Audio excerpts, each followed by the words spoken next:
as it was, for instance, on Doolittle Day, when a Hornet, the first Shangri-La, pointed her prow right at the heart of Tokyo.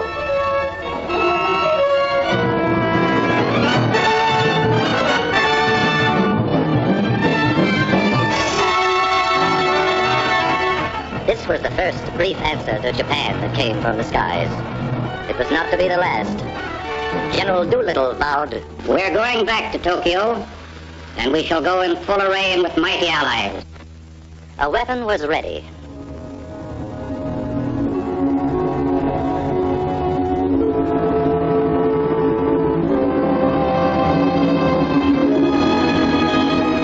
Through these forbidding doors, ceaselessly, day and night, come trains bearing the materials that skill, weld, forge, and rivet into an instrument dedicated to the destruction of the enemy. This is only one of many plants that one day appeared where just the day before, it seemed, was pasture land, or the place where they were building washing machines. When the workers reported for the first time, few of them guessed the exact nature of what they were building. They knew that a giant plane would result, but beyond that it was largely conjecture. But then the day came, inevitably, when the pieces of their jigsaw began to fit together. The day when the mountains of material and the millions of man-hours all combined to confirm the assembly line rumor, the washroom gossip, and their honest-to-God American curiosity. They were building the mightiest aircraft in history. They were building a plane for the Army Air Forces that would reduce the huge fortresses and liberators to medium bombers. They were building the Boeing-designed B-29 Super Fortress.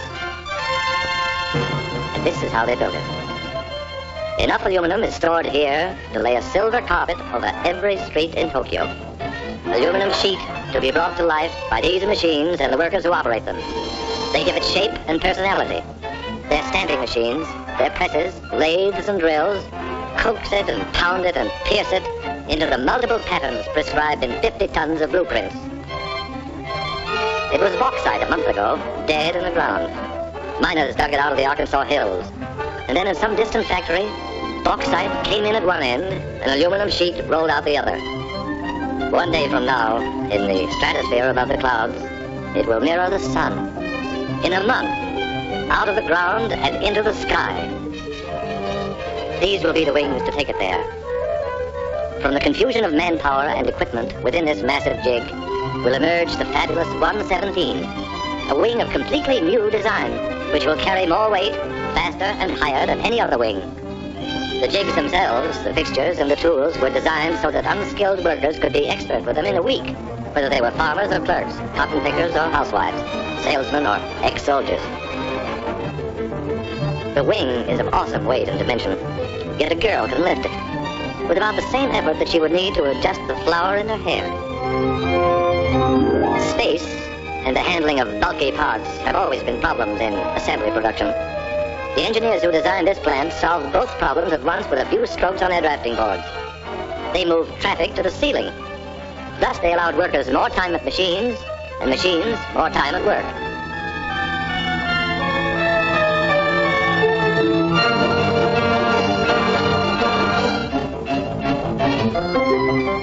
Here is the wing in a more advanced stage. If the workers imagined for a moment that they were in a shipyard, it would be understandable. The Mayflower was shorter from stem to stern than each of these wings from tip to tip. All the pilgrims who landed at Plymouth Rock could curl up within the gasoline compartments in the wing and sleep no less comfortably than on their long Atlantic crossing. Each of these nacelles will encase an engine of 2,200 horsepower, 4 of them harnessed to one Super Fortress, 8,800 horsepower. What does that mean? Horsepower means more than 300 miles an hour. Horsepower means flying high enough to see all the New England states at once. Horsepower means victory in the air. When these skeleton nose sections are enclosed in aluminum and glass, they will be the most comfortable cockpits a bomber ever had. The windows cannot cloud or frost. The pilot's instrument panel is less complex than the dashboard of an automobile. Soundproofing allows talk without the interphone. And because the entire compartment is a pressurized tank, the air remains practically constant, from prairie level to the rarefied atmosphere over the Himalayas. Back of the control cabin is the huge center section. Here the wings will be set. Here the bomb bays will hold the greatest weight of death ever lifted into the skies. Toward the tail, another big pressurized chamber will house the rest of the crew, except the rear gunner, who has a cabin to himself. If in some stratospheric emergency, a crew member must travel between front and rear pressurized compartments, he can slither through this connecting tunnel. An armor glass observation blister. Durable, crystal clear, eyes of every super fortress.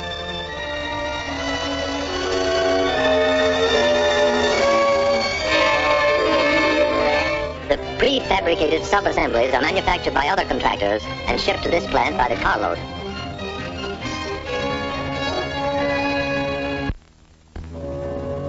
What has been shown here is being duplicated in plants all across the country.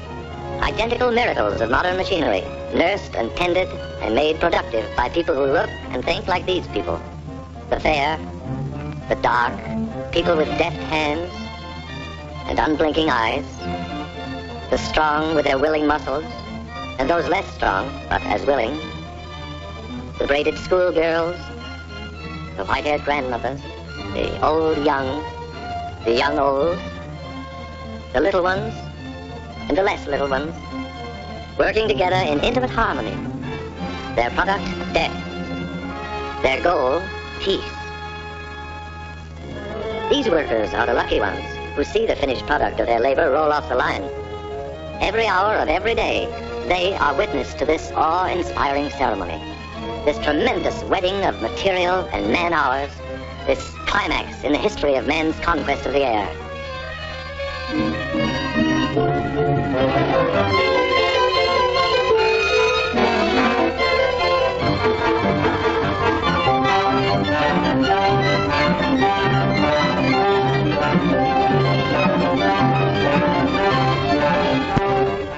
But what of the others who helped, however remotely, to create an aerial weapon they have never seen? The lumberjack who felled the trees that became the blueprints of the B-29. The bauxite miner in the Arkansas hills, and the miner of iron and coal. The builder of guns and engines and propellers.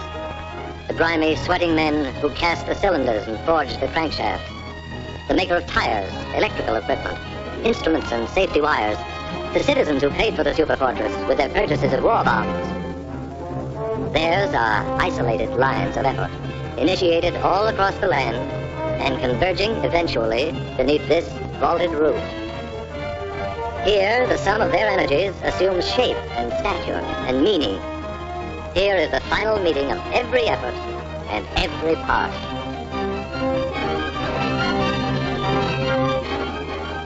A bold insignia will proclaim to the enemy that this is the proud new weapon of the United States Army Air Forces. But it is our plane, too, because we, the people, built it. We conceived it, financed it, gave it wings. We powered it and armed it, and our sons and brothers fly it. The function of the people's superfortress is to break the race who turn their backs on reason, to spin them around to face the peaceful way of living. It is the people's answer to all the sneak raids, all the death marches, all the stabs in the back. It is our memorial to the fighting men who were not afraid to die, who fought with their lives at the time we needed to make the weapons to win the war. Like this weapon, which 50 hours after its tests will be landing in India or China or some other faraway Shangri-La to regain its breath before the final assault for which the people destined it.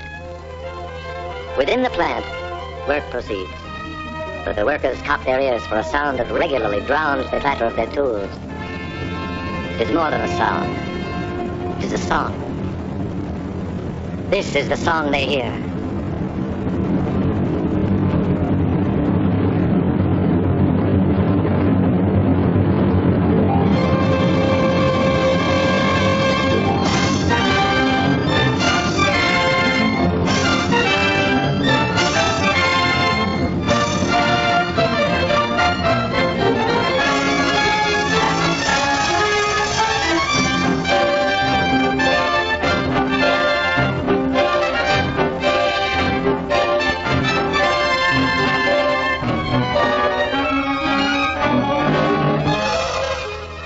The story begins in 1939, when the far-sighted Army Air Forces said, "We want a plane for our defense that could fly a bomb load thousands of miles out to sea and return.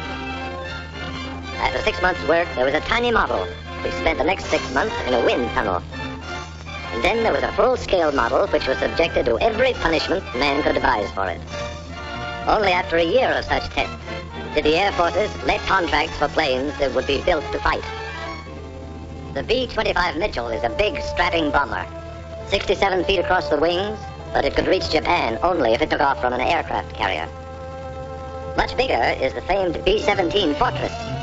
104 feet from wingtip to wingtip, it has ranged 1,400 miles over Japan's island conquests, but it cannot reach Japan itself from any base we now hold. The Super Fortress, wingspan 141 feet, longer than the Wright's first flight through the air at Kitty Hawk. Range, altitude, and bomb load, secret, though the Air Forces do say of them laconically. Very long, very high, and very large. Because it is a global bomber, around it has been built an entire new Air Force, the 20th. The 20th War Theater is the world itself. Its operations room is the war room of the Chiefs of Staff in Washington. Its planes will be treated as a major task force, in the same manner as a naval task force is directed against a specific objective. Watch it coming for a landing.